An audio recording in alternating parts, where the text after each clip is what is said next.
முதல்ல இரண்டு விஷயங்களை குறித்து இங்க நாங்க பேச ஆசைப்படுறேங்க. ஒன்னாவது விஷயம் என்னன்னு கேட்டா, இது விதியினுடைய இரவு, எண்ணிமிக்க இரவு என்பது போல இது ஒரு விதியினுடைய இரவு. விதி சம்பந்தமான சில செய்திகளை சொல்லிவிட்டு பிறகு என்னுடைய தலைப்புக்குள்ள போலான்னு ஆசைப்படுறேன் நான். ஏன்னா இது லைலத்துல் கத்ர், கதிருடைய இரவு என்கிற காரணத்தினால் விதினா என்னன்னு தெரியணுமா இல்லையா? விதியினுடைய வகைகள் இருக்குது, அதையும் நம்ம தெரிஞ்சுக்கிட்டா தான் நினைச்சு அது சரியாக இருக்கும் என்பதனால் முதல்ல லைலத்துல் கத்ரை பற்றி ஒரு சில குறிப்புகளை சொல்லிவிட்டு பிறகு என்னுடைய தலைப்புக்குள் வர ஆசைப்படுகிறேன். முதல் விஷயம் என்னன்னு கேட்டா, அல்லாஹ் தஆலா இந்த இரவை குறித்து, எந்த இரவு? குர்ஆன் இறங்கிய இரவை குறித்து சொல்லுகிற போது லைலத்துல் கத்ர் என்று சொல்லுகிறான். அதுக்கு என்ன அர்த்தம்? லைலத்துல் கத்ர்னா என்னங்க அர்த்தம்? லைலத்துல் கத்ர்னா என்ன அர்த்தம்? என்ன அர்த்தம் உங்கள்ட்ட கேட்கிறேன். லைலத்துல் கத்ர்னா என்ன அர்த்தம்? யாரு தெரிஞ்சவங்க சொல்லலாம். பாக்கியமிக்க இரவு, புனிதமான இரவு, விதியின் இரவு. மௌலானா பாய், கதிர் அப்படின்னு சொன்னா என்னது? கதிருடைய இரவு நம்ம சொல்றோம், வருஷ வருஷம் கடந்து போயிட்டு இருக்கிறோம். கதிருடைய இரவுனா என்ன?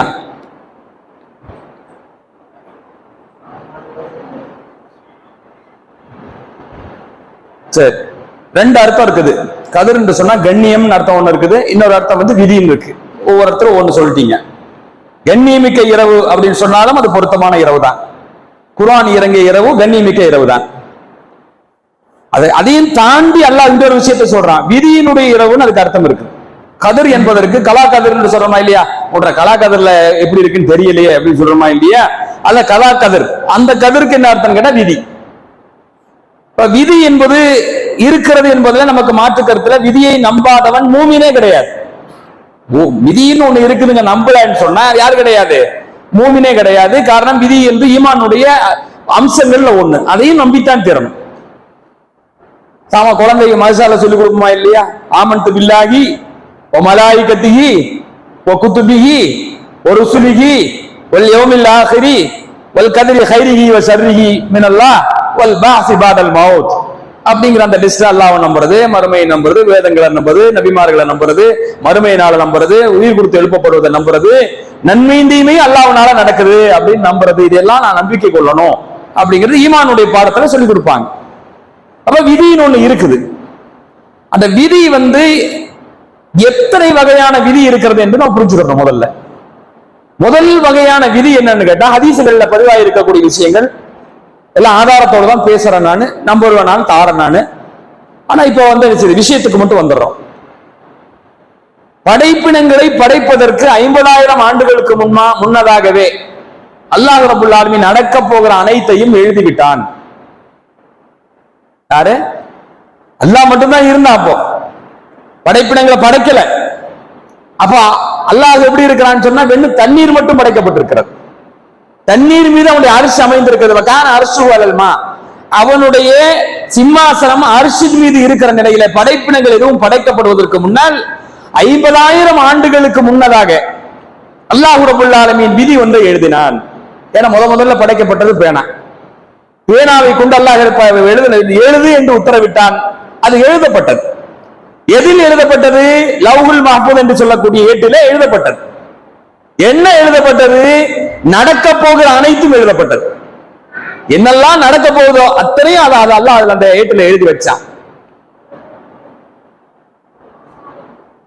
அப்போ எல்லாரும் மனுஷன் படைக்கிறதுக்கு முன்னாடி வானம் பூமி படைக்கிறதுக்கு முன்னாடி, மனுஷனை படைக்கிறதுக்கு முன்னாடி, வானங்களை படைக்கிறதுக்கு முன்னாடி, எல்லாவற்றுக்கும் முன்னதாகவே அல்லாஹ் மட்டும் இருக்கிற நிலையில் அவனுடைய அரிசி தண்ணீர் மீது அமைந்திருக்கிற நிலையில் அல்லாஹ் ரப்பல் ஆலமீன் அனைத்தையும் பதிவு செய்து விட்டான், எழுதி விட்டான்.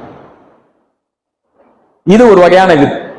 இந்த விதியை குறித்து சொல்லும் போது அறிஞர்கள் சொல்லுவாங்க, இது அசலி, ஆரம்பத்திலே, ஆதி இல்லாத காலத்திலேயே, துவக்கம் இல்லாத காலத்திலேயே அது எழுதப்பட்டது. அல்லாஹ் ரப்பல் ஆலமீன் எப்ப இருந்து இருக்கிறான்? ஆதி இல்லை, அவனுக்கு ஒரு ஆரம்பம் கிடையாது. இப்போது அதுக்கு முன்னாடி அவன் இல்லை அப்படிங்கிற மாதிரி ஒரு காலம் இருக்கா? அல்லாஹ்வுக்கு இல்லை. ஆதியில் ஆரம்பம் இல்லாதவன் தான் யாரு? அல்லாஹ் ரப்பல் ஆலமீன். முடிவு இல்லாதவன் தான் அல்லாஹ் ரப்புல் ஆலமீன். நமக்கெல்லாம் ஆரம்பம் உண்டு, முடிவு கிடையாது. நமக்கு முடிவு கிடையாது. ஆனா எது உண்டு? நமக்கு ஆரம்பம் உண்டு. ஆதம் அலைஹிஸ்ஸலாம் படைக்கிறதுக்கு முன்னாடி நம்ம கிடையாது. கொஞ்சம் ஆதத்தை படைக்கிறதுக்கு முன்னாடி நம்மள எங்க இருந்தா இல்ல. ஆதமை படைப்பதுதான் நம்முடைய நம்ம உருவானது ஆரம்பம். அதுக்கு முன்னாடி நம்ம என்னவா இருந்தோம்? ஜஅல்னா மினல் மாஇ குல்ல ஷைஇன் ஹய்யின், எல்லா உயிரினங்களையும் நாம் தண்ணீரிலிருந்து படைத்தோம் என்று சொல்றான்.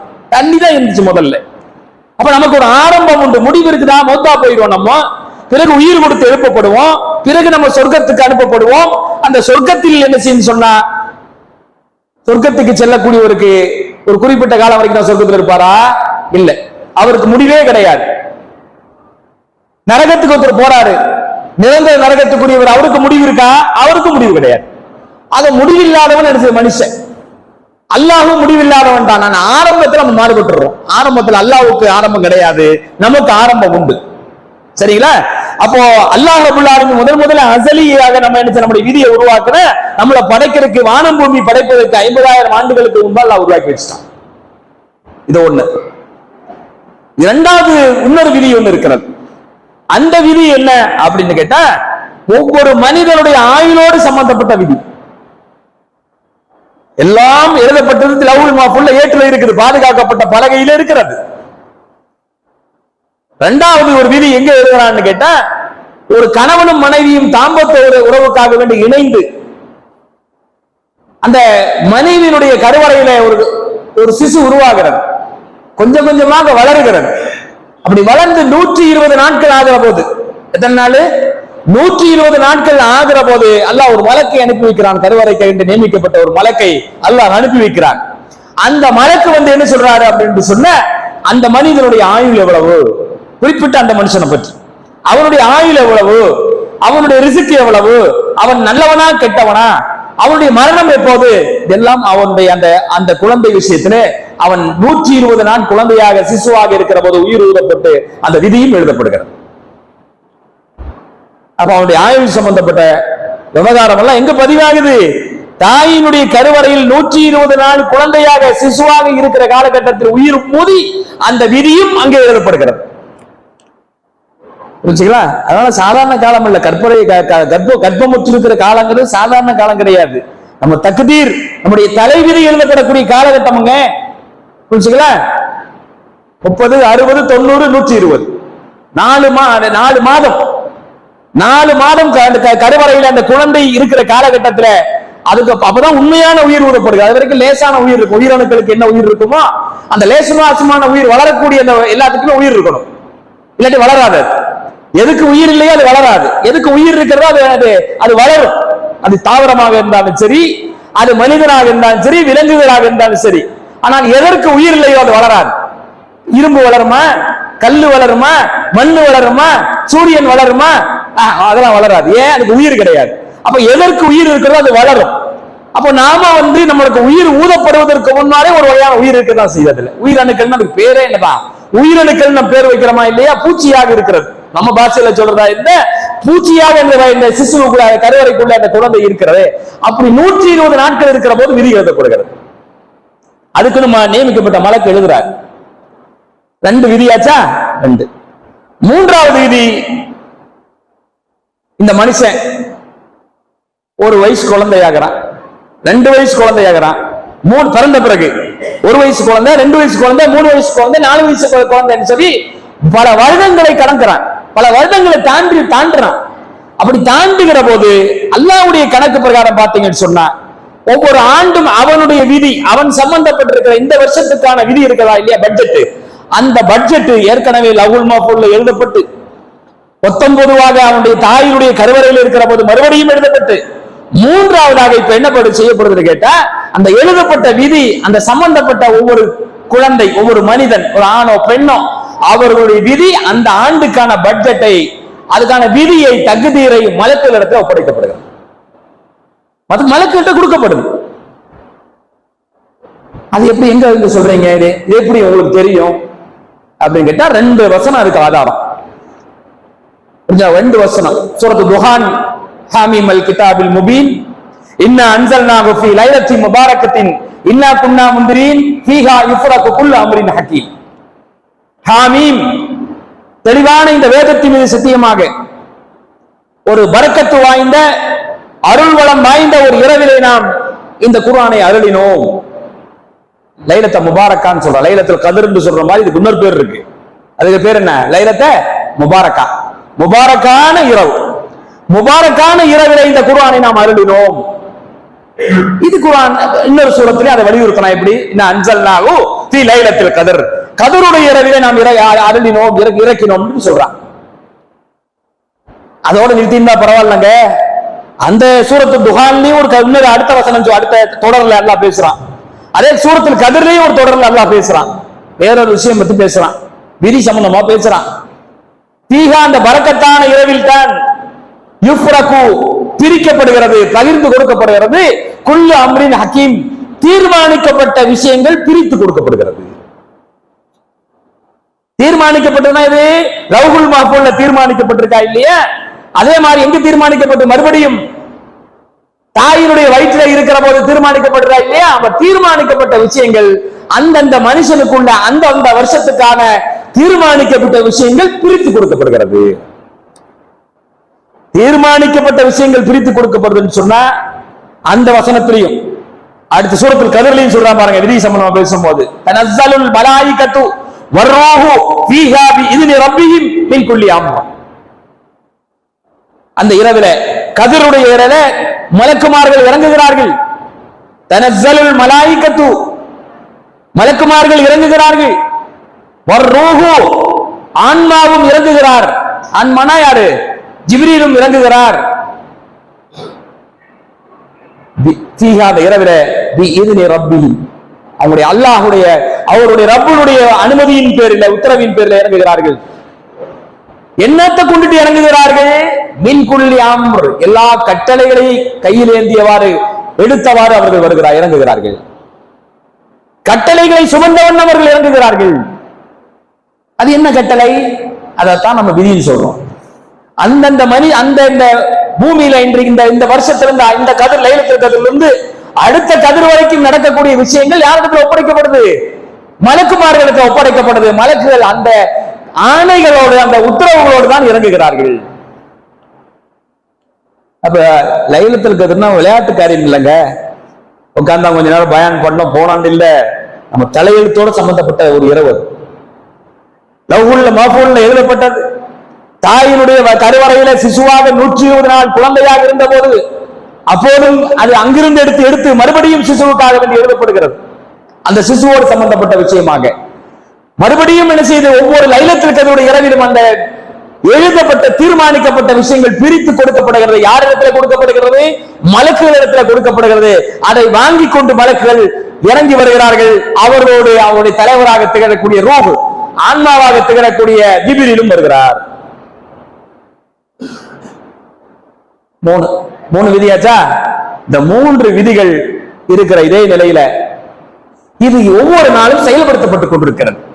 லவ்ஹுல் மஹ்ஃபூல் என்று சொல்லக்கூடிய பாதுகாக்கப்பட்ட அந்த ஏட்டில் எது எழுதப்பட்டதோ, தாயினுடைய வயிற்றிலே சிசுவாக இருக்கிற போது எது எழுதப்பட்டதோ, ஆண்டுதோறும் எது லைலத்துல் கத்ர்ல விதி மலக்குகளிடத்தில் ஒப்படைக்கப்பட்டு நிர்வாக செட்டப்ல கொடுக்கப்பட்டுச்சோ அந்த விதி ஒவ்வொரு நாளும் அதை செயல்படுத்துகிறான். அல்லாஹ் ரப்பல் ஆலமீன் செயல்படுத்திக் கொண்டிருக்கிறான்.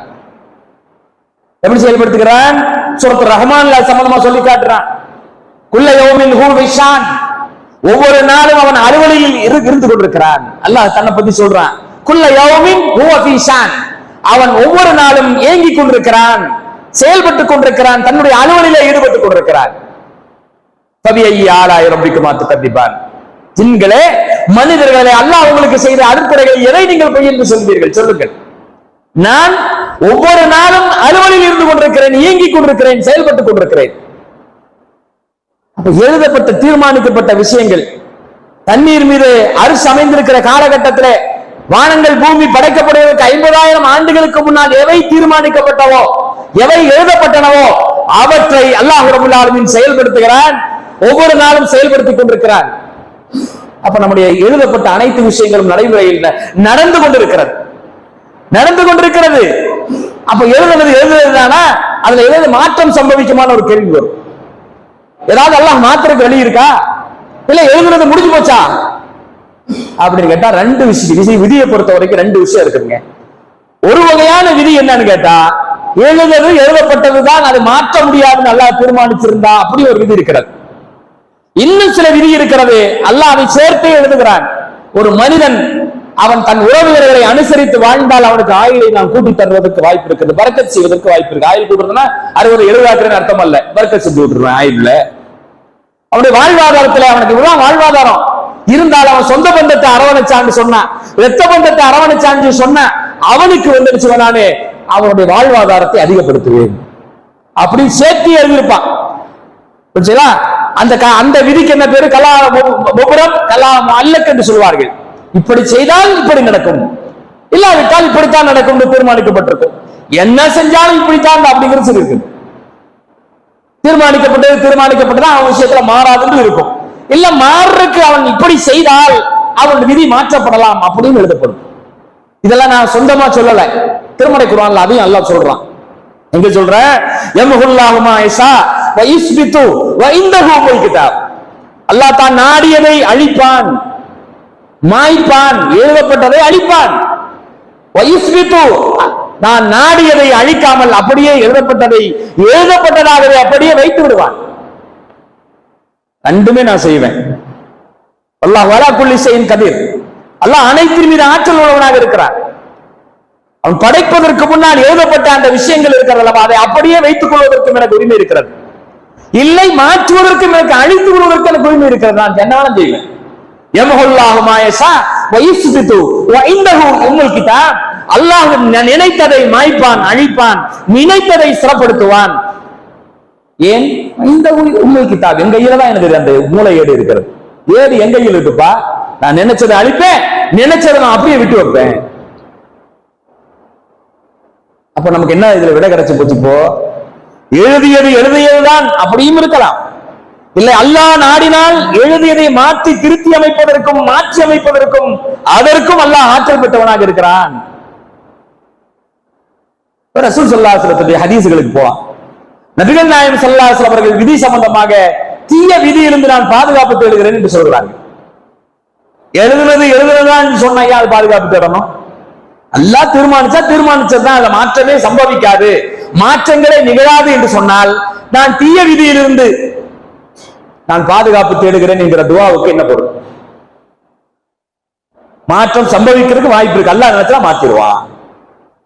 அவனுடைய கையில் அல்லாஹ்வுடைய அதிகாரம் இருக்கிறது, ஏடு அவனுடைய கையில இருக்கிறது, மூளை ஏடு அல்லாஹ்வுடைய கையில இருக்கிறது.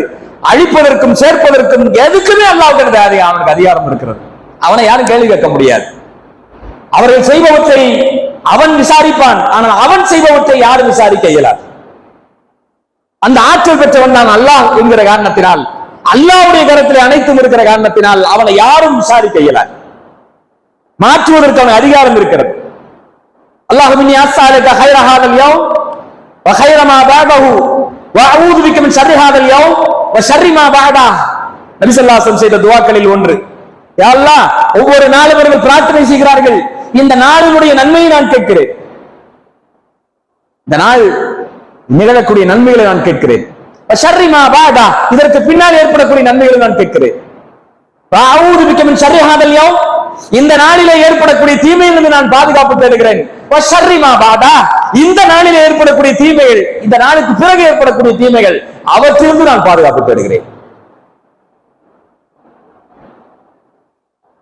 எதுவும் மாற்றப்படாது என்று சொன்னால் ஏன் விதியிலிருந்து பாதுகாப்பு தேட வேண்டும்? இந்த நாளுடைய ஹைரை கேட்கிறேன், இந்த நாளுடைய ஷர்ரை நான் கேட்கல அப்படின்னு ஏன் நபிசல்லாஹு பாதுகாப்பு தேடுறேன்? ஏன் அந்த ஹைரை கேட்கணும்? அல்லாஹ்வுடைய அதிகாரத்தில் அனைத்து இருக்கிறது என்று புரிந்து கொள்ள வேண்டும்.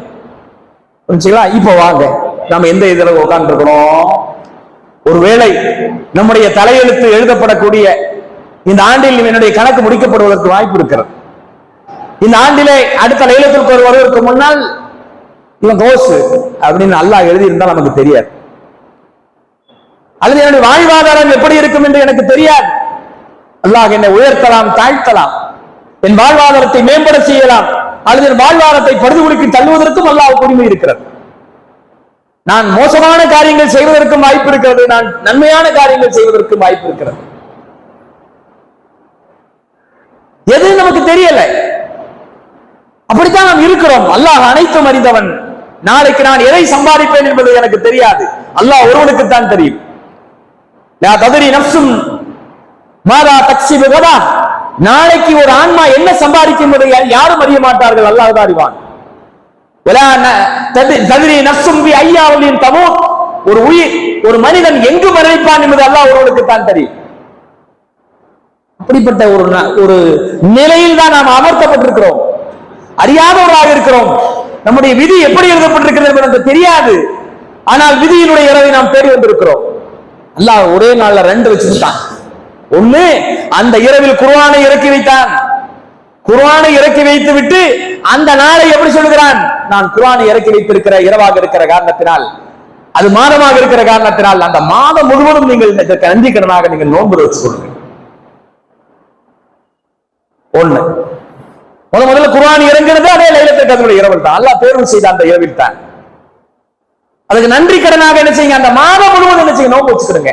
ஷஹரு ரமலான் அல்லதி உன்சில ஃபீஹில் குர்ஆன் ஹுதல் லின்னாஸி வ பய்யினாத்தி மினல் ஹுதா வல் ஃபுர்கான் ஃபமன் ஷஹித மின்கும் ஷஹர ஃபல்யஸும். ரமலானுடைய மாதம் எப்படிப்பட்ட மாதம் என்று சொன்னால் அதில் தான் குர்ஆன் அருளப்பட்டது. ஹுதல் லின்னாஸ், அந்த குர்ஆன் மனித குலத்துக்கு அது நேர் வழிகாட்டியாக இருந்து கொண்டிருக்கிறது. தெளிவான சான்றுகளை உடையதாக இருக்கிறது குர்ஆன். அது சத்தியத்தையும் அசத்தியத்தையும், நன்மையும் தீமையும் பகுத்து காட்டக்கூடியதாக, பிரித்து காட்டக்கூடியதாக இருக்கிறது. அப்படிப்பட்ட குர்ஆனை நான் ரமலானுடைய மாதத்தை தான் இறக்கி வைத்தேன். எனவே அவன் சகிதமின்கும் சகர, யார் அந்த மாதத்தை அடைகிறாரோ அதற்கு நன்றிக்கரனாக ஃபல்யஸும், அந்த மாதத்தில் அவர் நோன்பு வைத்துக் கொள்ளட்டும்.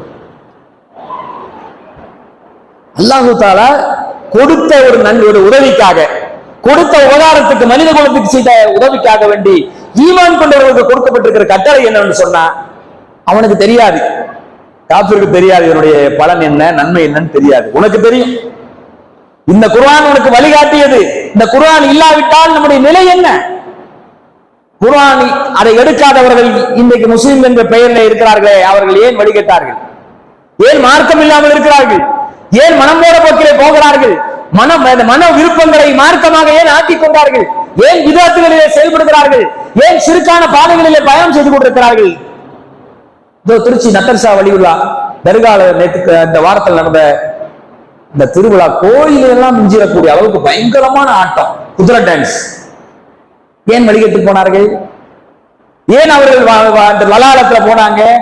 மார்க்கத்தை மார்க்கம் எதை தடை செய்கிறதோ அந்த பாவத்துக்கு ஏன் போனார்கள்? எதனால் போனார்கள்? இந்த குர்ஆனை கைவிட்டார்கள். இந்த குர்ஆன் மட்டும்தான் நம்முடைய மார்க்கம். இதில் எது மார்க்கமாக சொல்லப்பட்டிருக்கிறதோ, இந்த குர்ஆனை விளக்கி நபிகள் நாயகம் எவற்றை சொன்னார்களோ அவைதான் என்னுடைய மார்க்கம் என்கிற தெளிவு அவர்களுக்கு இருந்திருந்தால், நன்மை எது, தீமை எது, சத்தியம் எது, அசத்தியம் எது அப்படிங்கிற அந்த பாகுபாடு அவர்களுக்கு புரிந்திருந்தால் அவர்கள் பாதை மாறி போயிருப்பார்களா? இந்த தெளிவான வெளிச்ச புள்ளிகளை அறிந்திருந்தால் அவர்கள் இருளுக்குள் போய் விழுந்திருப்பார்களா? அல்லாஹ் வலியுல்லதீன ஆமனு யுக்ரிஜுஹும் மினல் ظுலுமாத்தி இலன் நூர் வல்லதீன கஃபரு அவுலியாஹும் தாகூத்து யுக்ரிஜூனஹும் மினன் நூரி இலல் ظுலுமாத். அல்லாஹ் திருமறையில சொல்லி காட்டுறான். அல்லாஹ் ஈமான் கொண்டவர்களுடைய பாதுகாவலனாக இருக்கிறான். அவன் யுக்ரிஜுஹும் மினன் ظுலுமாத்தி இலன் நூர், இருள்களிலிருந்து அவர்களை வெளியேற்றி வெளிச்ச புள்ளிகளின் பக்கம் கொண்டு வந்து சேர்க்கிறான்.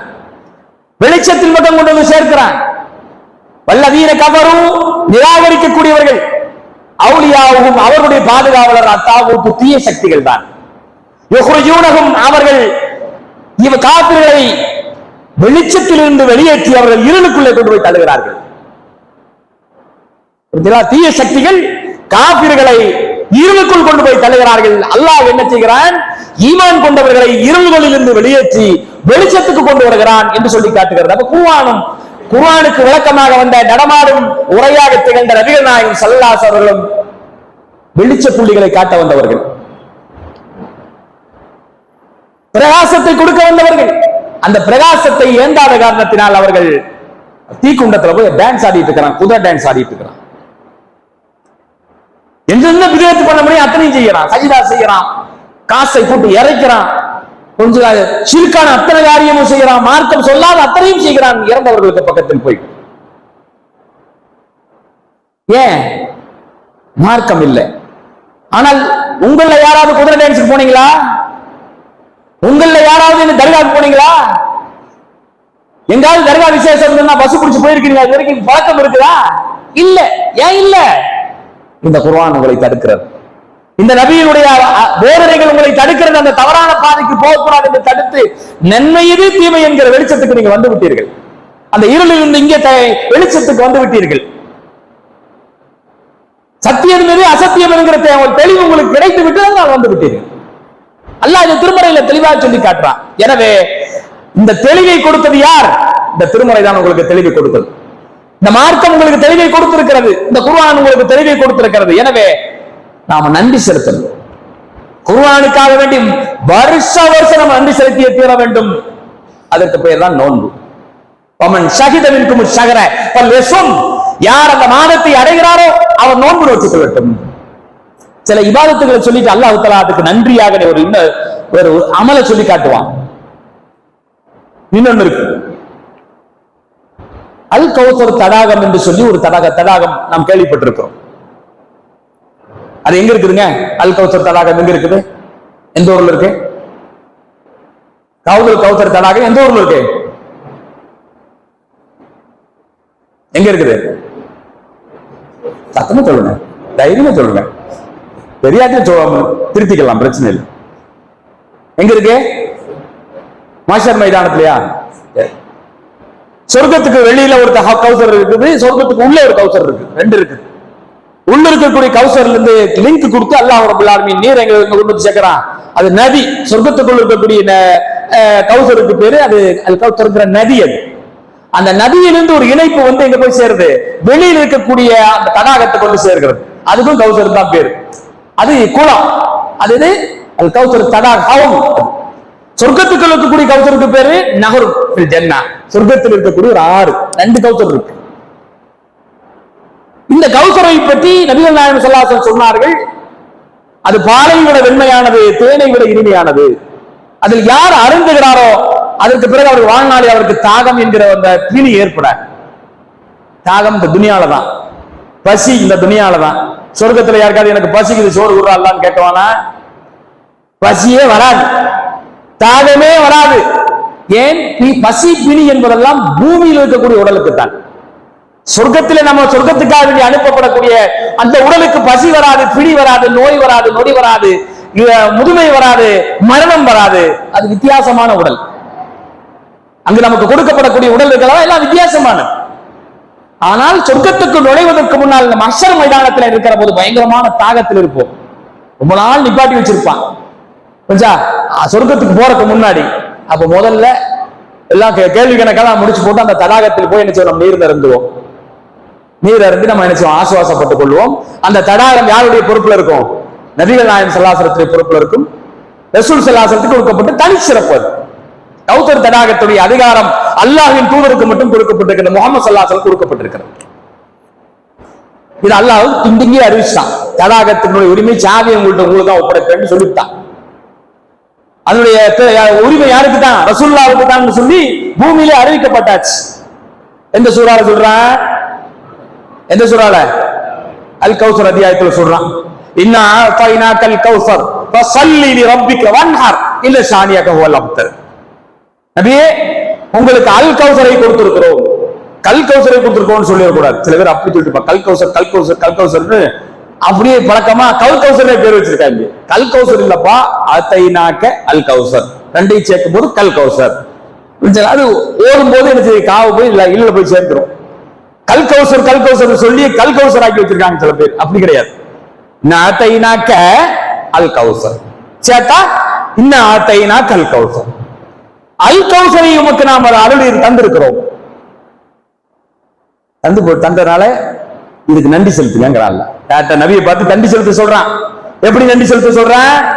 எனவே ஃபஸல்லி லிரப்பிக, உன்னுடைய ரப்புக்காக வேண்டி நீங்கள் தொழுகையை நிறைவேற்றுகிறாங்க. வன்ஹர், குர்பானி கொடுப்பீராக. ரெண்டு அமலை சொல்றான். நான் கௌசரை கொடுத்ததுக்காக முஹம்மதே நபியே நீங்கள் என்ன செய்யுங்க? உன் ரப்புக்காக வேண்டி நீங்கள் தொழுகையை நிறைவேற்றுங்கள், அடுத்து பலியிட்டு குர்பானி கொடுங்கள் என்று சொல்லி அல்லாஹ் சொல்லி காட்டுறான். அப்ப சில விஷயத்துக்கு அல்லாஹ் கிஃப்ட் கொடுத்துட்டான்னு சொன்னா அதுக்கு நன்றியாக சில அமல்களை அல்லாஹ் தஆலா செய்ய சொல்றான். அதில் ஒன்று குர்பானை கொடுத்த உபகாரத்திற்காக வேண்டி நோன்பு நோக்க சொல்லுகிறான். கௌசரை வழங்கியதற்காக நபிகள் நாயகம் ஸல்லல்லாஹு அலைஹி வஸல்லம் என்ன கட்டளையிடுகிறான்? தொழச் சொல்கிறான், அறுத்து குர்பானி கொடுக்க சொல்கிறான்.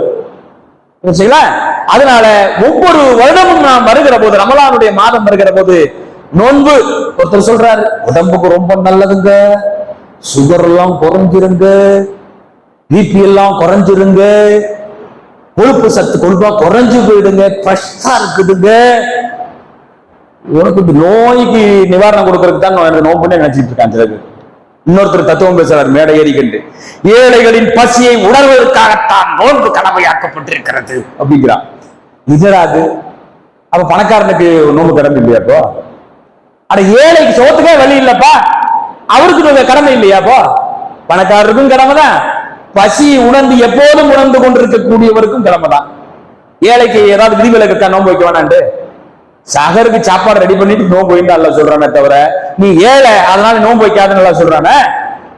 என்ன கிடைக்குமா கஞ்சியா கூட பகல்ல குடிக்கிறியா இல்லையா, அதை நீ சகரில் குடிக்கிறான். வசதி இருக்கா, நீ பிரியாணி சாப்பிட்டுக்கோ, நீ நெய்ச்சோரை சாப்பிட்டுக்கோ, எதை வேணா சாப்பிட்டுக்கோ, உங்க வசதிக்கு நீ செஞ்சுக்கோ. ஏழையும் நோன்பு வைக்கணும், பணக்காரனும் நோன்பு வைக்கணும். அப்போ பசியை அறிவதற்காகத்தான் நோன்பு கடமையாக்கப்பட்டிருக்குன்னு சொல்லி பொருத்தம் இருக்குதா? நோய் நிற்கிறதுக்காக வேண்டிதான் நோன்பு கடமையாக்கப்பட்டிருக்கு அர்த்தமே இல்லை. ஒன்னே ஒன்னு அல்லாத சொல்லிவிட்டான். எதுக்கு நோன்பு? நன்றி. 30 நாள் நோன்பு வச்சுக்கோ, கணக்கு பண்ணி நோன்பு வச்சுக்கோ, அது ஒரு குர்ஆன் அல்லாஹ் உனக்கு கொடுத்ததுக்கு நீ செய்யற நன்றின்னு சொல்லிட்டான். அதனால குர்ஆன் இறங்கிய இரவாகவும் விதி இங்கே இந்த வருடத்திற்கான விதி எழுதப்படக்கூடிய இரவாகவும் இருக்கிற காரணத்தினால் இந்த இரவிலே நமக்கு ஒரு அச்சம் இருக்க வேண்டும், ஒரு பயம் இருக்க வேண்டும். படைச்ச ரப்புட்ட என்ன சொல்லி நம்ம கையேந்தி அல்லாஹ் என்ன நடக்க போகுதுன்னு தெரியல, என்ன எழுதி வச்சிருக்கேன்னு தெரியல, என் மண்டையில கொஞ்சம் என்னுடைய தலைவரத்துல என்ன இருக்குன்னு தெரியாது, லவ்ஹுல் மஹ்ஃபூல்ல என்ன பத்தி என்ன எழுதப்பட்டிருக்குன்னு தெரியாது, நீ மலக்குகள்ட்ட என்ன சொல்லி வச்சிருக்கேன்னு எனக்கு தெரியாது. என் தாயினுடைய வயிற்றுதான் 120 நாள் குழந்தையாக சிசுவாக இருந்த போது ரப்பே நீ என்ன எழுதி வைத்தாய் என்று தெரியாது.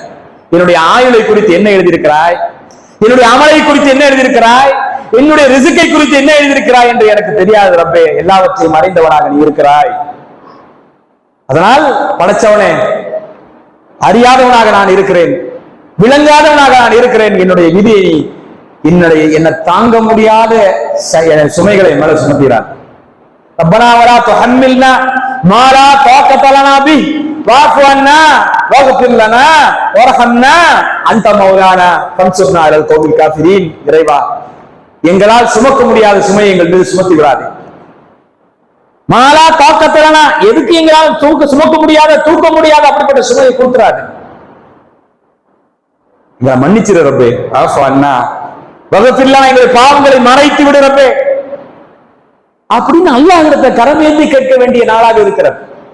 இது 21லயா, 23லயா, 25லயா, 27லயா, 29லயா, அதுவும் எங்களுக்கு தெரியாது ரப்பே. நீ சொல்லுகிறாய் கதிருடைய இரவுக்கு இவ்வளவு கதிர் இருக்கிறது, இவ்வளவு மதிப்பு இருக்கிறது என்று நீ சொல்லுகிறாய் என்றால் அதை நான் மதிக்கிறேன், அது நான் நம்புகிறேன். அதனால் நான் உன்னை தொழுகிறேன் என்று வணங்குகிறேன். அந்த ஈமானோடு அந்த நன்மை எதிர்பார்த்த அந்த காரியத்தை செய்ய வேண்டும். நபிகளார் சொல்லுகிறார்கள், மன் காம லைலத்துல் கத்ரி ஈமானன் வ இஹ்திசாபன் குஃபிர லஹு மா தகதம மின் தம்பி. லைலத்துல் கத்ர் இரவில் நின்று வணங்குகிறார் ஒருவர். எப்படி நின்று வணங்குகிறார்? ஈமானோடு. இந்த நாளுக்கு சிறப்பு இருக்கிறது என்று என் ரப்பு சொல்கிறார். என்னை படைத்தவன் சொல்லுகிறான், இந்த பேரண்டத்தை படைத்து நிர்வாகம் செய்து கொண்டிருக்கிற இறைவன் சொல்லுகிறான், இந்த நாளுக்கு சிறப்பு இருக்கிறது, இந்த இரவுக்கு சிறப்பு இருக்கிறது என்று சொல்லுகிறான். அப்படிங்கிற நம்பிக்கை அந்த உள்ளத்தை முதல் இருக்க வேண்டும். சும்மா நின்ற சஜ்ஜா செஞ்சா விழுந்த ஓண்ட எந்திரிச்சோம் அப்படி இல்ல. இந்த நாளுக்கு என்று சிறப்பு இருக்கிறது என்று இறைவா நீ சொன்னாய், பரக்கத்தான இரவு என்று சொன்னாய், இங்கே தீர்மானிக்கப்பட்ட விஷயங்கள் இந்த இரவிலே பிரித்து கொடுக்கப்படுகிறது என்று நீ சொல்லி இருக்கிறாய். மலக்குகள் இறங்கக்கூடிய இரவு என்று சொன்னாய், ஆன்மா இறங்கக்கூடிய இரவு என்று நீ சொல்லி இருக்கிறாய், அனைத்து கட்டளைகளும் அவர்கள் இறங்குகிறார் என்று நீ சொன்னாய், 1000 மாதங்களை விட சிறந்தது என்று சொன்னாயே ரப்பே. அப்படிப்பட்ட இரவிலே நான் நின்று வணங்குகிறேன், உன்னுடைய சவாபை எதிர்பார்த்து, நீ தரக்கூடிய நற்கூலியை எதிர்பார்த்து நான் நின்று வணங்குகிறேன் என்கிற அந்த நன்மையை எதிர்பார்த்து ஈமானோடு நின்று வணங்கினால்தான் லைலத்துல் கத்ரை நான் உண்மையிலே மதிச்சோம் அர்த்தம். மன் காம லைலத்துல் கத்ரி ஈமானன் வ இஹ்திசாபன், யார் லைலத்துல் கத்ர் இரவில் நின்று வணங்குகிறார் இந்த ஈமானோடு, எந்த ஈமானோடு? அல்லாஹ் இதுக்கு மதிப்பை கொடுத்திருக்கிறான், இந்த இரவுக்கு சிறப்பை கொடுத்திருக்கிறான், விதி இறங்கக்கூடிய நாளாக இதை ஆக்கி வைத்திருக்கிறான். வருஷம் வருஷம் மலக்குகள் இறங்குகிறார்கள். மொத்த மலக்குகள் அத்தனை பேர்த்தையும் நல்லா வானிலிருந்து இறக்கி வைக்கிறான். விதியோட வர்றாங்க, சலாமத்தோட வர்றாங்க. பூமியில வாழக்கூடிய மூமின்களுக்காக அல்லாஹ்வை வணங்கி கொண்டிருக்கிற அனைத்து பேருக்கும் துவா செய்கிறார்கள். அவருடைய அமைதிக்காக வேண்டி, சலாமுக்காக வேண்டி துவா செய்கிறார்கள். அல்லாஹ் தன் சலாமை ஃபஜ்ர் வரைக்கும் அல்லாஹ் இறக்கி கொண்டிருக்கிறான். என்னென்னமோ நடக்குதுங்க, ஒன்னும் தெரியல நமக்கு. இந்த கண்ணு இருக்குல்ல, நல்ல கண்ணு, நொல்ல கண்ணு, நம்ம கண்ணு, எல்லாம் கைபான விஷயங்கள் எதுவும் தெரியல நமக்கு. கண்ணுக்கு முன்னால் வானத்தில் அத்தனை கோடான ஒரு மலக்குகள் இறங்கிக் கொண்டிருக்கிறார்கள். ஜிப்ரீல் வருகிறார். ஜிப்ரீலுடைய வருகை நபிமார்களுடைய வருகையோடு முடிந்து விட்டது என்று நாம் நினைத்து கனவு கண்டு கொண்டிருக்கிறோம். இல்லை, வருஷம் வருஷம் ஜிப்ரீலும் வந்து கொண்டிருக்கிறார். எவர் வேதத்தை கொண்டு வந்தாரோ, எவர் இக்ரா பிஸ்மி ரப்பிக்கல் லதீ ஹலக்கல் இன்சான மின் அலக் இக்ரா ரப்புக்கல் அக்ரமுல் லதீ அல்லம பில் கலம் அல்லமல் இன்சான மா லம் யஅலம் என்று ஓதத் தெரியாத உம்மி நபியிடத்திலே வந்து ஓதுவீராக என்று சொன்னபோது, மா நபி காரியில், எனக்கு ஓதத் தெரியாது என்று அவர் தன்னுடைய இயலாமையை சொல்லி காட்டுகிறார். எனக்கு ஒன்றும் தெரியாது, மா நபி காரி, நான் படித்தவன் அல்ல, ஓதியவன் கிடையாது என்று சொன்னபோது ஜிப்ரீல் சொல்லுகிறார், எல்லாம் ஏற்பாடு இருக்குது, நெஞ்சோட வச்சு ஒரு இருக்கு, என்னென்ன அங்க இருந்து எங்க அங்க டவுன்லோட் ஆகுதுங்கிறது ஒண்ணும் தெரியும். என்னெல்லாம் ஏத்தணுமோ அத்தனை ஏத்தப்படுது. இன்னைக்குதான் டவுன்லோட் வந்து நினைச்சிருக்கீங்களா? என்னைக்கும் டவுன்லோட் வந்தாச்சு, ப்ளூடூத் வந்தாச்சு, ரெண்டு நெஞ்சு ஒட்டுது. அதுக்குள்ள என்னென்ன பரிமாற்றங்கள் ஏற்பட்டது தெரியல, உள்ளுக்குள்ள என்ன சம்பவிச்சதுன்னு தெரியல. ஓதாமல் இருந்தவர் ஓதுகிறார், மனனம் செய்யாமல் இருந்தவர் மனனம் செய்ய தொடங்குகிறார். மனனமாகிறது அதற்கு பிறகு. இதுவரைக்கும் அவருக்கு ஒண்ணும் தெரியாது, எதுவுமே தெரியாது, எழுத வாசிக்க தெரியாத உண்மை. ஆனால் அதற்கு பிறகு அவர் ஓதுகிறார், இக்ரா பிஸ்மி ரப்பிக்கல் லதீ ஹலக் என்று ஓதுகிறார். அந்த 5 வசனங்கள் அருளப்படுகிறது. ஜிப்ரீல் வந்து கற்றுக் கொடுக்கிறார். இப்படித்தான் அதே ஜிப்ரீல் தான் மூசாவிடத்திலே வந்தார், அதே ஜிப்ரீல் தான் ஈசாவிடத்திலே சென்றார். அதே எந்தெந்த நபிமார்கள் வேதம் கொடுக்கப்பட்டார்களோ அத்தனை நபிமார்களிடத்தில் வந்த அதே ஜிப்ரீல் வேதத்தை அருளிய அல்லாஹ்வுடைய உத்தரவோடு அனுமதியோடு அவர்கள் காத்துக் கொண்டிருக்கிறார்கள். அது சொல்லும் போது அல்லாஹ் எப்படி சொல்றாங்க தெரியுமா? தனஸ்ஸலுல் மலாயிகத்து வர்ரூஹு ஃபீஹா பிஇذن ரப்பி. அல்லாஹ்வுடைய அனுமதியோடு அவர்கள் இறங்குகிறார்கள். அப்ப என்ன தெரியுமா? எப்படா அல்லாஹ்வுடைய அனுமதி வேணும்னு காத்துட்டு இருக்காங்கன்னு அர்த்தம். அந்த லைலத்துல் கத்ர் வருகிற போது பூமியிலே வருவதற்கு அவர்கள் அனுமதி கோரி நிற்கிறார்கள் என்று தெரிகிறது. அல்லாஹ்வுடைய அனுமதியோடு அவர்கள் இறங்குகிறார்கள், எல்லா கட்டளைகளோடு இறங்குகிறார்கள். அல்லாஹ் குர்ஆன்ல இதை சொல்லி காட்டுறான். அந்த ஜிப்ரீல் வேதம் கொடுக்கப்பட்ட அந்த வேதம் வழங்குவதற்காக, திருமறை குர்ஆன் வசனங்களை இறங்குவதற்காக எத்தனை ஆயிரம் முறை வந்திருப்பார் சொல்லுங்கள். 6666 வசனங்களை நாம் சொல்லிக் கொண்டிருக்கிறோம். அந்த ஜிப்ரீல் நபியை சந்திப்பதற்காக வேண்டி எத்தனை முறை வந்திருப்பார் சொல்லுங்க. இது மட்டுமல்ல, குர்ஆனை இறக்கறதுக்கு மட்டும் வரல, இப்போதுதான் ஜிப்ரீல் வந்தார், இது குறித்து சொல்லிவிட்டு போனார். எத்தனை ஹதீஸ்ல வருது. அப்ப ரசூலுல்லாஹ்வுக்கு ஜிப்ரீலுக்குள்ள தொடர்பு என்ன? வேதத்தை வழங்குவதற்கும் வேதத்தின் விளக்கமாக திகழ்ந்த நபியினுடைய ஹதீஸ்களை சொல்லுவதற்கும் ஜிப்ரீல் பல்லாயிரம் முறை வந்திருப்பார். ஒரு 10,000 தடவை, ஒரு 15,000 தடவை, ஒரு 20,000 தடவை கூட வந்திருக்கலாம், வானிலிருந்து இறங்கி வந்திருக்கலாம். அப்படிப்பட்ட மகிமைக்குரியவர், முதாயின் சம்ம அமீன், எல்லோருக்கும் தலைவர், மாணவர்கள் எல்லோருக்கும் தலைவர், நம்பத்தகுந்தவர், நம்பிக்கைக்குரியவர் என்று அல்லாஹ் தஆலா புகழ்ந்து பாராட்டுகிறான் திருமறை குர்ஆனிலே. யூதர்கள் என்ன சொன்னார்கள்? அந்தால் சரியில்லை என்றார். ஜிப்ரீல் மோசமான ஆள், மீகாயில் தான் சரியான ஆள்னு சொன்னான். யாரு? யூதர்கள், நசாராக்கள். யூதர்கள் தெளிவாக சொன்னார்கள். ரசூலுல்லாஹ் வந்து கேள்வி கேட்கிறான் ஒரு நாள். யூதர்கள் கேள்வி கேட்கிறாங்க, என்னண்டு வேதம் கொடுத்து ஒருத்தர் வருவாரு, பழைய நபிமார்களுக்கெல்லாம் வந்திருக்கிறாங்களே, முகமதே உங்களுக்கு யார் வர்றா அப்படின்னு யூதர்கள் கேட்கிறாங்க. தங்களுக்குள்ள அறிவை காட்டிக்கிறாங்க, வேற ஒண்ணு. இப்ப ரசூல் ஸல்லல்லாஹு அலைஹி வஸல்லம் ஜிப்ரீல் தான் வராரு. அவர் எங்களுக்கு துஷ்மன், எங்களுக்கு அவர் பகைவர், அவர் யூதர்களுக்கு பகைவர். இந்த நான் வேதத்தை கொண்டு வந்து கொடுக்குறாரா? அப்படின்னு ஜியார் சொன்னாங்க. அல்லாஹ் குர்ஆன் வசனத்தை இறக்கி வச்சார் ரசூலுல்லாஹ். மன் கான அதுவல் லில்லாஹி வ மலாயிகத்திஹி ஃபஇன்னல்லாஹ அதுவல் லில் காஃபிரீன். மன் கான அதுவல் லில்லாஹி வ மலாயிகத்திஹி வ ஜிப்ரீல வ மீகால ஃபஇன்னல்லாஹ அதுவல் லில் காஃபிரீன். யார் மலக்குமார்களுக்கு, குறிப்பாக ஜிப்ரீலுக்கும் மீகாயிலுக்கும் யார் எதிரியோ அவர்கள் அல்லாஹ்வுக்கும் எதிரிதான். ஃபஇன்னல்லாஹ், அப்படிப்பட்ட காஃபிர்களுக்கு அல்லாஹ் எதிரி. ஃபஇன்னல்லாஹ அதுவல் லில் காஃபிரீன். மீகாயில் வந்திருந்தா பெஸ்ட், சூப்பரான ஆளு. Michael best. ஏன்? அவர் மழையுடைய உத்தரவுக்குள்ளவர், மழை ரஹமத்துக்குள்ளவர் அவரு.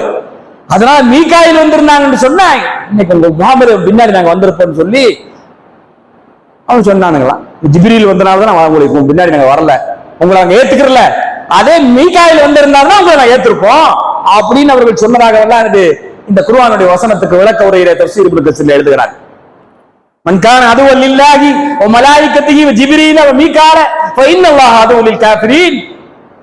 அப்படிப்பட்ட ஜிப்ரீல் நம்ப தகுந்தவர், தலைவர்.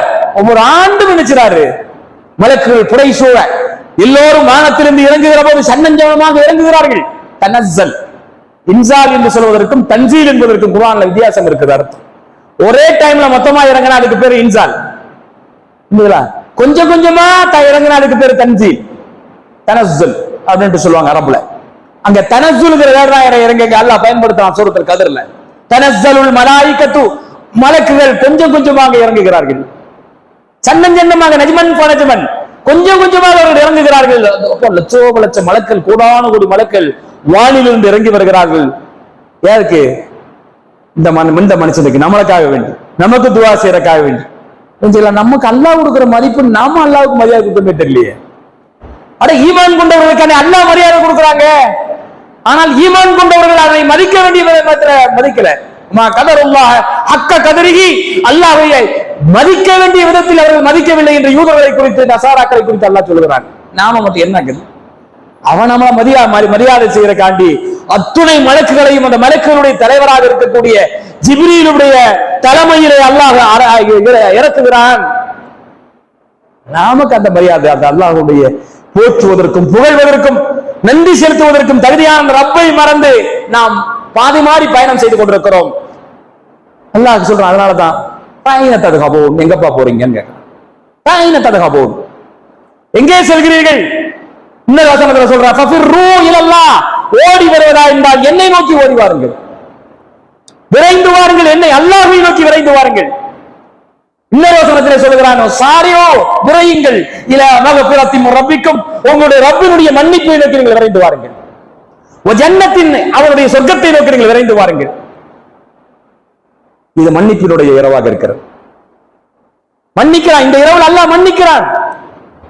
என்று வணங்கு, உன் அனைத்து முந்தைய பாவங்கள் அனைத்து மன்னிக்கப்படுகிறது. மன்காம லைலத்துல் கத்ரி ஈமானன் வ இஹ்திசாபன், யாரு ஈமானோடும் நன்மை எதிர்பார்த்து நின்று வணங்குகிறாரோ லைலத்துல் கத்ரி இரவிலே உஃபிர லஹு மா தகத்தம மின் தம்பிஹி, அவருடைய அனைத்து பாவங்களும் முந்தைய பாவங்கள் எல்லாம் மன்னிக்கப்பட்டு விடுகிறது. சாதாரண விஷயமா? என்னென்ன அக்கிரமம் பண்ணியிருக்கிறோம், நம்ம இன்னென்ன அநியாயம் பண்ணியிருக்கிறோம், அல்லாஹ்வுக்கு எத்தனை அநியாயம் பண்ணியிருக்கிறோம், மனுஷங்களுக்கு எத்தனை அநியாயம் பண்ணியிருக்கிறோம், சக மக மனிதர்களுக்கு எவ்வளவு பாவங்கள் செஞ்சிருக்கிறோம், படைச்சரப்புக்கு எத்தனை பாவங்களை செஞ்சிருக்கிறோம். இதெல்லாம் மன்னிக்கப்படுவதற்கு நாம் என்ன செய்யணும்? பாவ மன்னிப்பு நிவாரணங்கள் கண்டு கொண்டே இருக்க வேண்டும்.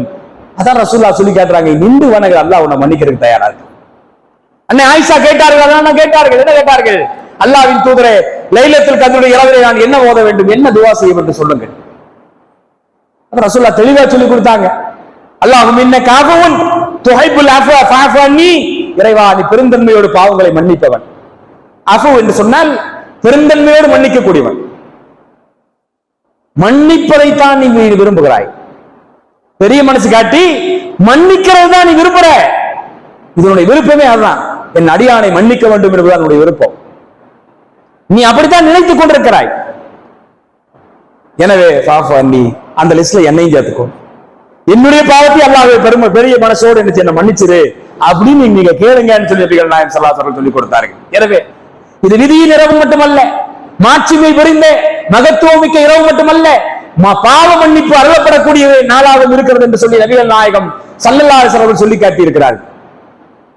அப்படிப்பட்ட மகத்துவங்கள் பொருந்தி இருக்கக்கூடிய இந்த இரவில் தான் நாம் அமர்ந்திருக்கிறோம். இந்த இரவினுடைய கண்ணியத்தை விளங்கிக் கொண்டு அமர வேண்டும். இது அல்லாஹ் எனக்கு தரக்கூடிய பரிசு என்ன?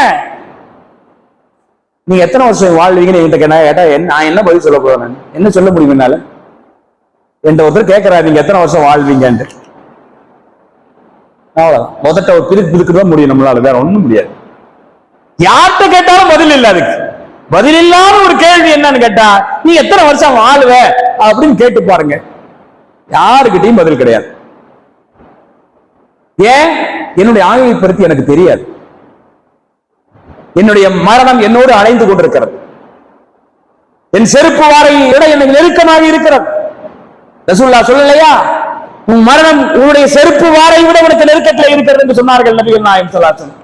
செருப்புக்கும் எனக்கு எவ்வளவு தூரம், அந்த செருப்பு வாருக்கும் எனக்கு எவ்வளவு தூரம், என்னோடு ஒட்டி பின்னி பிணைந்து நான் நடக்கிற போதெல்லாம் என்னை அழைத்துக் கொண்டு செல்லக்கூடிய செருப்பு, அந்த செருப்பினுடைய வாரை விட நான் எனக்கு நெருக்கமாக இருக்கிறது என்னுடைய மரணம். அப்படின்னா என்ன அர்த்தம் தெரியுமா? என் தோல்ல உட்கார்ந்து இருக்கிறார் என்னை உயிர் பிடிக்கிற மலக்குன்னு அர்த்தம். குல் யதவஃபாக்கும் மலக்குல் மௌத் அல்லதி உக்கில பிக்கும் சும்மா இலா ரப்பிக்கும் துர்ஜாவூன். நபியே நீங்கள் சொல்லுங்கள், உங்களுக்கென்று நியமிக்கப்பட்ட மலக்கு உங்களுடைய உயிரை எடுப்பார். உங்களுக்கென்று நியமிக்கப்பட்ட மலக்கு அப்படின்னா என்ன அர்த்தம்? எனக்குன்னு ஒரு மலக்கு இருக்கிறார், ஒவ்வொருத்தருக்கும் ஒரு மலக்கு இருக்கிறார். அந்த மலக்கு உங்க உயிரை பிடிப்பார்னு அர்த்தம். யம தர்மராஜான்னு ஒரு கதையை கேட்டு கேள்விப்பட்டிருக்கோமா இல்லையா? அந்த மாதிரி கதையெல்லாம் இஸ்லாத்துல கிடையாது. எல்லாத்துக்கும் சேர்ந்து இஸ்ராயல் தான் மலக்குன்னு நினைச்சுட்டு இருக்காங்க நம்ம ஆளுங்க. அப்ப அப்படி இல்லை, உங்களுக்கு ஒரு மலக்கு, அவருக்கு ஒரு மலக்கு, அவருக்கு ஒரு மலக்கு, அவருக்கு ஒரு மலக்குன்னு சொல்லி அவர் வேலை அவர் தோல்ல உட்கார்ந்து இருக்கிறார். அவரோட தான் சுத்திக்கிட்டு இருக்கிறாரு, வாட்ச பார்த்துட்டு இருக்கிறார். டைம் வந்துருச்சா, டைம் வந்துருச்சா, இந்த ஆளுக்கு டைம் வந்துருச்சான்னு பார்த்துட்டு இருக்கிறார். வந்தா அவருக்கு அது வேலை என்ன? அவருக்கு அதை தவிர வேற வேலை இல்லை. என்னோட உசுரை கொண்டு போறதை தவிர வேற வேலை கிடையாது அவருக்கு. அதுக்குன்னு அவர் நியமிக்கப்பட்டிருக்கிறார். அப்போ அந்த நிலையில நம்ம வாழ்ந்துட்டு இருக்கிற மரணத்தை குறித்து எந்த விதமான விழிப்புணர்வு நமக்கு யாருக்குமே இல்லை. அல்லாஹ் அறிந்தவனாக இருக்கிறான். என் மரணம் எப்போது சம்பவிக்கும் என்று எனக்கு தெரியாது. ஆனால் பாவ சுமைகளை சுமந்து கொண்டே சுற்றி கொண்டிருக்கிறோம். நீண்ட நாள் வாழ்வோம் என்கிற எதிர்பார்ப்பை வாழ்ந்து கொண்டிருக்கிறோம். பெரிய எதிர்பார்ப்பு கனவுதான். தேக்கு வாங்கிட்டு வரா, கட்டிடத்தை அப்படி கட்டுறா, இப்படி கட்டுறா, ஒரு 200 வருஷத்துக்காக அது இருக்கணும் அந்த பில்டிங். உனக்கு இன்னும் 2 வருஷத்துல ஆள் காலின்னு அர்த்தம். இவர் போடுற கணக்கு எஸ்டிமேட் 200 வருஷத்துக்கு, இவர் போடுற எஸ்டிமேட் 300 வருஷத்துக்கு. ஆனால் இவன் இன்னும் 300 நாளில் மரணிக்க இருக்கிறான் என்று அவனுக்கு தெரியாது. மரணத்தை குறித்து அவனுக்கு விளக்கம் இல்லை, தெளிவு இல்லை. ஆனால் பெரிய கனவுகளை எல்லாம் சுமந்து கொண்டு சுற்றி கொண்டிருக்கிறான். ஆனால் மலக்கு வாட்ச பார்த்துக்கிட்டு உட்கார்ந்துருக்கிறார். அவருக்கு நியமிக்கப்பட்ட மலக்கு வாட்ச பார்த்துட்டு இருக்கிறார், எப்படா உயிரை பிடிக்கிறான்னு உட்கார்ந்துருக்கிறார். அதனால கதிருடைய இரவு வருகிற போது திக்கு திக்குன்னு அடிக்கணும். நமக்கு அல்லாஹ் கிட்ட பயம் வரணும், நமக்கு அச்சம் வரணும். நமக்கு புரிஞ்சுக்கலாம். தொழுகையில் அல்லாஹ் அழுது நம்ம கேட்கணும், ரப்பே என்னுடைய இம்மையும் சிறப்பாக்கிவை, என் மறுமையும் சிறப்பாக்கிவை. இந்த உலகத்துக்காக வேண்டி நான் படைக்கப்படவில்லை, மறுமைக்காகத்தான் நான் படைக்கப்பட்டிருக்கிறேன் என்று தெரியாமலேயே நான் வாழ்ந்து கொண்டிருக்கிறேன். ரப்பே என்னுடைய பாதை, நான் செய்யக்கூடிய பயணத்தை நீ சீராக்கிவை. அல்லாஹும்ம அஸ்லிஹ் லனா தீனல் லத்தி வ இஸ்மத் அம்ரினா வ அஸ்லிஹ் லனா துன்யானல் லத்தி ஃபிஹா மாஅஷனா வ அஸ்லிஹ் லனா ஆখিরাতাனல் லத்தி ஃபிஹா மாஅதுனா வஜஅலில் ஹயாத ஜியாதத்தன் லனா ஃபீ குல்லி கைர். அல்லாஹ்விடத்துல கேட்கணும், அல்லாஹும்ம அஸ்லிஹ் லனா தீனல் லத்தி வ இஸ்மத், எங்களுடைய காரியங்களின் பிடிப்பாக இருக்கக்கூடிய எங்களுக்கு மார்க்கத்தை சீராக்கிவை. எங்கள் காரியங்களின் பிடிப்பே அதுதான். வாஸ்லிஹ் லனா துன்யானல் லத்தி ஃபிஹா மாஅஷனா, எந்த துனியாவில் நாங்கள் வாழ்ந்து கொண்டிருக்கிறோமோ, எங்கள் வாழ்க்கை நடைபெற்றுக் கொண்டிருக்கிறதோ, எங்கள் ஜீவிதம் கழிந்து கொண்டிருக்கிறதோ, இந்த துனியாவுடைய வாழ்க்கையை நீ சீராக்கிவை. வாஸ்லிஹ் லனா ஆখিরাতাன் அல்லதி ஃபிஹா மாஅதுனா, எதை நோக்கி நாங்கள் பயணித்துக் கொண்டிருக்கிறோமோ, எங்கள் பயணமும் இலக்கும் எதை நோக்கி அமைந்திருக்கிறதோ அந்த மறுமை வாழ்க்கையும் எங்களுக்கு சீராக்கிவை. வஜஅலில் ஹயாத ஜியாதத்தன் லனா ஃபீ குல்லி கைர், வாழும் காலம் எல்லாம் நிறைய நிறைய நன்மை செய்யக்கூடிய வாக்கியத்தை அல்லாஹ்வே எங்களுக்கு வழங்கு.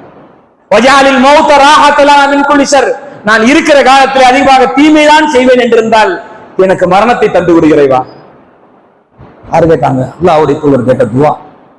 நான் இனி வரக்கூடிய காலத்தில் அதிகமா தீமைதான் செய்வேன் என்று சொன்னால் எனக்கு வாழ்க்கையை விட மரணத்தை தந்து விடுகிறேவா. அந்த பாவத்தை சுமந்துட்டு போய் நான் நரகத்துக்கு போகக்கூடாது ரப்பே அப்படிங்கிற அந்த உணர்வும் அச்சமும் பயமும் கலந்து அல்லாஹ்விற்கு நாம் பிரார்த்தனை செய்யக்குள்ளாக இருக்க வேண்டும். விதியினுடைய இடத்திலே அல்லாஹ்விற்கு அதிகமாக பிரார்த்தனை செய்யுங்க. அல்லாஹும் இன்னக அஃபூன் துஹிப்புல் அஃவா ஃபஅஃபு அன்னி, இறைவா என்னுடைய விதியை சீரானதாக ஆக்கிவை, என்னுடைய இம்மை வாழ்வை சீராக்கி மறுமை வாழ்க்கையை சீராக்கிவை. சொர்க்கத்து லோகங்களை சந்திக்கக்கூடிய மசீவை பெற்றிருக்கக்கூடிய பாக்கியத்தை பெற்ற நன்மக்களுடைய கூட்டத்திலே எங்களை சேரு. மரணிக்கக்கூடிய நேரத்தில் மலக்குகள் வாழ்த்து சொல்லி வரவேற்கக்கூடிய யா அய்யத்துஹன் நஃப்ஸுல் முத்மஇன்னா இர்ஜிஇ இலா ரப்பிகி ராலியத்தன் மர்லியா ஃபதுகுலி ஃபீ இபாதி வதுகுலி ஜன்னதி என்று சொல்லி வாழ்த்து சொல்லி மலக்குகள் அழைப்பார்களே, அப்படிப்பட்ட நன்மக்களுடைய கூட்டத்திலே சேர்க்கிற யா அல்லாஹ். அமைதி அடைந்த ஆத்மாவே வா, ரப்பை நோக்கி திரும்பி வா. உன்னை குறித்து அல்லாஹ் திருப்தி கொண்ட நிலையில நீ அந்த ரப்பை குறித்து திருப்தி கொண்ட நிலையில அல்லாஹ்வை நோக்கி திரும்பி வா. வா, வந்து என்னுடைய அடியார்களோடு சேர்ந்து கொள், வா என் சொர்க்கத்துக்குள்ளே நுழைந்து கொள் என்று சொல்லி அல்லாஹ் சொல்கிறானே, அந்த கூட்டத்தில் எங்களை சேர்த்து ரப்பை என்று சொல்லி அல்லாஹ்விடத்திலே நாம் இந்த துனியாவுக்காக வேண்டி மட்டும் கேட்கக்கூடிய காப்பிர்களுடைய கூட்டத்திலே சேர்ந்து விடக்கூடாது. இம்மையை கேட்க வேண்டும், மறுமையும் நாம் கேட்டுக்கொண்டே இருக்க வேண்டும். இரண்டும் நமக்கு ரொம்ப தேவை. துனியாவும் நமக்கு சீரா இருக்கணும், அப்பதான் நம்ம ஆகறதுக்காண்டி அமல் செய்வோம். இல்லாட்டி இது கெட்டு போச்சுன்னு சொன்னா நமக்கு நிறைய பேர் போயிட்டாங்க, இந்த குஃப்ருக்கு போயிட்டான், தலாலத்துக்கு போயிட்டான். என் துனியாவுக்காக வேண்டி இந்த பொருளாதாரத்தை தேடுவதற்காண்டி எல்லாத்தையும் விட்டுட்டு போயிட்டாங்க. ஆனா அதனால நம்ம என்ன செஞ்சிடணும், இந்த துனியாவை சீராக்கி வை ரப்பே, இந்த வாழ்க்கை சீராக்கி வை. எங்கே நாங்கள் போய் சேர இருக்கிறோமோ அந்த வாழ்க்கை எங்களுக்கு சீராக்கவை என்று மறக்காமல் இந்த லைலத்துல் கத்ருடையோட நாம் பிரார்த்திக்க வேண்டும் என்று சொல்லி இந்த விதியினுடைய இரவை மதிப்போம், விதியை மதிப்போம், இந்த கதிருடைய இரவை மதிப்போம், அதில் உரிய வணக்கங்களை செய்வோம், தொழுகையை நிறைவேற்றுவோம், அல்லாஹ்விற்கு நாம் பாவ மன்னிப்பதிகமாக கேட்போம் என்று சொல்லி என்னுடைய உரையை நிறைவு செய்கிறேன். வாஹர் தாவானா அல்ஹம்துலில்லாஹி ரப்பில் ஆலமீன்.